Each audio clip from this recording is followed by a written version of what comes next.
उत्तराखंड के कुमाऊं क्षेत्र का प्रोफेसर हल्द्वानी आजकल एक बहुत ही मानवीय समस्या से जूझ रहा है। हल्द्वानी एक बड़ा शहर भी है, कुमाऊं की अर्थव्यवस्था का केंद्र भी है। समय समय पर लोग अपनी आजीविका को चलाने के लिए पर्वतीय क्षेत्रों से और मैदानी अंचलों से आकर के उस शहर को मैं अपने कारोबार के द्वारा अपनी आजीविका को बढ़ाते रहे। बरसों बरसों से ये शहर देश दुनिया से संपर्क का भी और पहाड़ से संपर्क का भी, कुमाऊं से संपर्क का भी एक बहुत बड़ा केंद्र है। आज इस शहर के ऊपर एक जनवरी दिसंबर के इस कड़कती ठंड में उत्तराखंड हाईकोर्ट के निर्णय के कारण, जो निर्णय रेलवे प्रशासन, राज्य प्रशासन के ठीक ढंग से चीज़ों को, उसकी मानवीय पहलू को न समझने के कारण न्यायालय का एक फैसला आया। पीड़ित पक्ष और कांग्रेस के हमारे स्थानीय विधायक उस निर्णय के खिलाफ देश के सुप्रीम कोर्ट में गए भी हैं और माननीय न्यायालय से 5 तारीख उस संदर्भ में कुछ अपना निर्णय भी देने जा रहा है। उन तमाम बातों को यहाँ पर नहीं कहने जा रहा हूँ। बुनियादी रूप से एक प्रश्न है जिसे हर कोई न्यायप्रिय व्यक्ति आज अपने आप को उससे जोड़ना भी चाहेगा। पिछले 60-70 सालों से लोग वहाँ पर रह रहे थे। अधिकांश लोग गरीब परिवारों से हैं,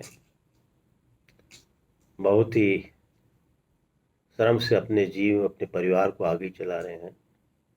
इन 60-70 सालों में हजारों जो लोग वहाँ पर बसे हैं, लगभग 40-50 हज़ार लोग, उनके लिए सरकारों ने वहाँ पर स्कूल भी खोले, अस्पताल भी बनाए, लोगों ने अपनी आस्थाओं के लिए वहाँ पर मस्जिदों का भी निर्माण किया, मंदिर भी बने, लोग बसे भी, आज इन्हें आतंकवादी कहा जा रहा है, वो बसे भी, लेकिन उनको बसाने में सरकारों ने भी एक तरह से कहीं न कहीं प्रत्यक्ष अप्रत्यक्ष सहयोग दिया होगा।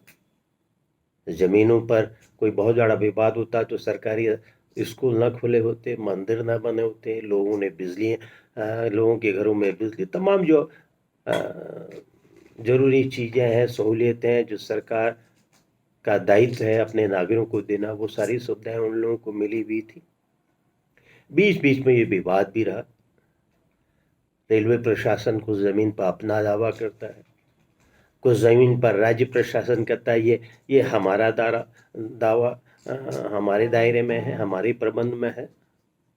इसको लेकर के मामला कोर्ट में भी चल रहा था और उसी संदर्भ में राज्य के उच्च न्यायालय ने अपना एक निर्णय भी दिया।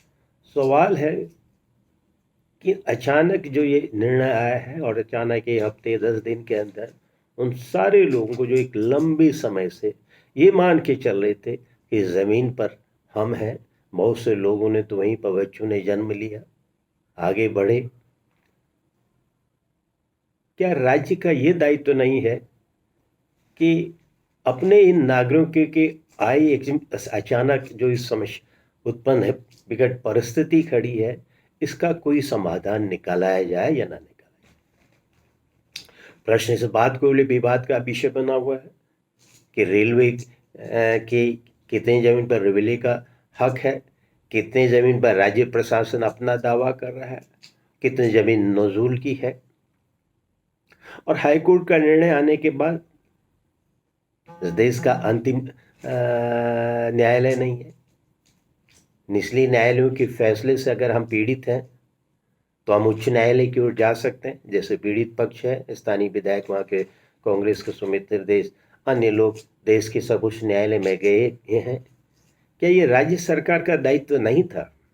क्योंकि ये जितने नागरिक हैं जो गरीब परिवार से हैं, ये भी इसी राज्य के नागरिक हैं, इसी राज्य में रोटी रोजी करके इस राज्य की अपनी सेवा कर रहे हैं कमजोर हैं, आर्थिक रूप से सशक्त नहीं है, अपने हक की लड़ाई को उतनी मजबूती के साथ न्यायालयों में लड़ने की उनकी क्षमता पर भी एक प्रश्न है, सवाल है।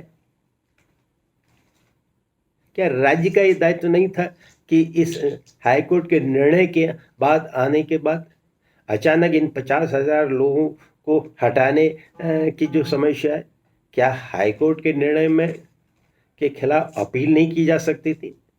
जो हमारा संविधान हमको हक दे, हमको राइट भी देता है। अगर हम किसी निर्णय से पूरी तरह अपने आप को उसके साथ जोड़ नहीं पाते हैं, क्योंकि यहाँ दो हिस्से विवाद के, एक हिस्से पर रेलवे जो केंद्र सरकार के संस्थान है, और एक हिस्से पर जो जिला प्रशासन है, राज्य का प्रशासन है, जो खुद दावा कर रहा है, नगर पालिकाएं हैं, उनकी भी अपने अपने दावे की इतनी जमीन है, इन सब का। और जबकि एक बार सुप्रीम कोर्ट ने निर्णय भी दे दिया था कि सीमांकन किया जाए, इसके लिए देश के सुप्रीम कोर्ट में जाती और परिस्थितियों का भी हवाले देती और उससे कोई नया एक रास्ता निकाला जा सकता था। लेकिन इस समय जिस तरह देश में जो परिस्थितियां चल रही हैं कि हमने इस देश की जनता को भी विभिन्न खेमों में बांट दिया है, और आज हमको लग रहा है कि जो इस निर्णय से प्रवाहित हो रही है, जिसके सामने एकदम जीवन का संकट आ गया है, वो इस राज्य के वो नागरिक हमारे प्रभाव क्षेत्र में नहीं है, उनसे हमारा कोई सीधा सा रास्ता नहीं है। ऐसा लगता है जैसे राज्य ने मान लिया कि इन लोगों को जिम्मेदारी, इन लोगों की व्यवस्था करना हमारा दायित्व नहीं है, और इसलिए राज्य सरकार खामोश हो गई, पीड़ित पक्ष को देखती रही। लेकिन तमाम जो न्याय के तकाजे वाले लोग हैं, वो लोग पीड़ित पक्ष देश के सर्वोच्च न्यायालय में गए। मैं तमाम राज्य के उन तमाम जो लोग हैं, जो अमन पसंद लोग हैं, न्याय प्रिय लोग हैं, आज संकर समाज के एक वर्ग के जो गरीब तबके उनके ऊपर आया है, कल को आपके ऊपर भी आ सकता है। इस पूरे राज्य के अंदर, तराई के अंदर भी जो अतिक्रमण है, जहां सरकारों ने ही प्रशासन की अपनी मिली भगत से, अंदर का भ्रष्टाचार से सरकारी जमीनों पर कब्जा कराया, लोग बरसों बरसों से रहे। जब वहां पर स्थिति आएंगी, हम भी अपने आप को पीड़ित महसूस करेंगे। तो हल्द्वानी केस जो बन बुलपुरा और उसके आसपास का ये जो मसला है, इस पर समाज को विभक्त न करके, विभाजन पूरे दृष्टिकोण न अपना करके उन मानवीय लोगों के पक्ष में खड़ा होना चाहिए। जो गरीब परिवार के जो बच्चे हैं, स्कूल अस्पताल आके शासन प्रशासन की सहमति से बने होंगे, शासन प्रशासन का ही पैसा लगा होगा। और अभी तो भी बात है कि वास्तविक रूप से कितने पर अलग अलग विभागों का दायित्व है। अगर थोड़ी देर के लिए भी मान लिया जाए कि सब अतिक्रमण की जमीन है, लेकिन लोग बरसों बरसों से रहे हैं, तब उनको कुछ नहीं कहा। उनको तो लगा था अब ये हमारी जमीन है। आज 50-60 सालों से जो नई पीढ़ी आ गई, उन्होंने तो इसके कब्जे अवैध के बारे में भी नहीं सोचा होगा। इन सब समस्या का समाधान निकालने के लिए राज्य की सरकार पर दबाव बनाना चाहिए कि ये भी अपने ही लोग हैं, अपने ही कमजोर वर्ग के लोग हैं, इनके हितों की भी रक्षा करना सबका दायित्व, और इस सारी समस्या का समाधान मिलजुल के निकालना चाहिए। क्या जब सरकार कहती है कि हम हर किसी के जिसके पास छत नहीं है उसके लिए छत का हम प्रबंध करेंगे, और लोग भी कह रहे हैं कि हाँ, हमको तब तक ना हटाया जाए जब तक हमारे लिए एक वैकल्पिक व्यवस्था नहीं की जा सकती है।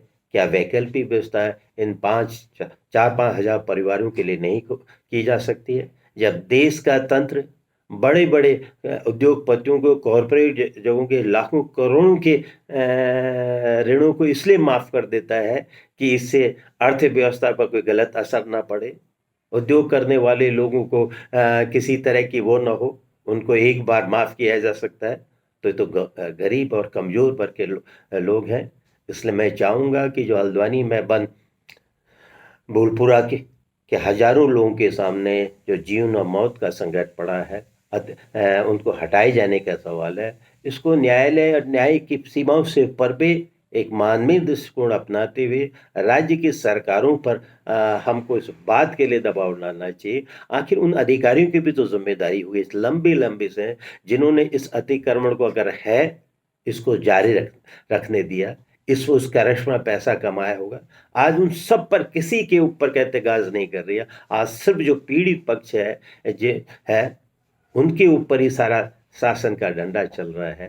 तो मैं समझता हूँ इस समस्या का समाधान भी हम सबको मिलकर निकालना चाहिए। और राज्य के मुख्यमंत्री से भी कहता हूँ, आप राज्य के सबके मुख्यमंत्री हैं, आप राज्य के पर्वतीय क्षेत्र, मैदानी क्षेत्र, हर जनता के प्रति, हर धर्म के है जो इस राज्य में अपना कारोबार कर रहा है, इस राज्य में अपनी मेहनत से, अपने श्रम से राज्य की प्रगति में अपना योगदान दे रहा, आप उन सब के प्रतिनिधि हैं।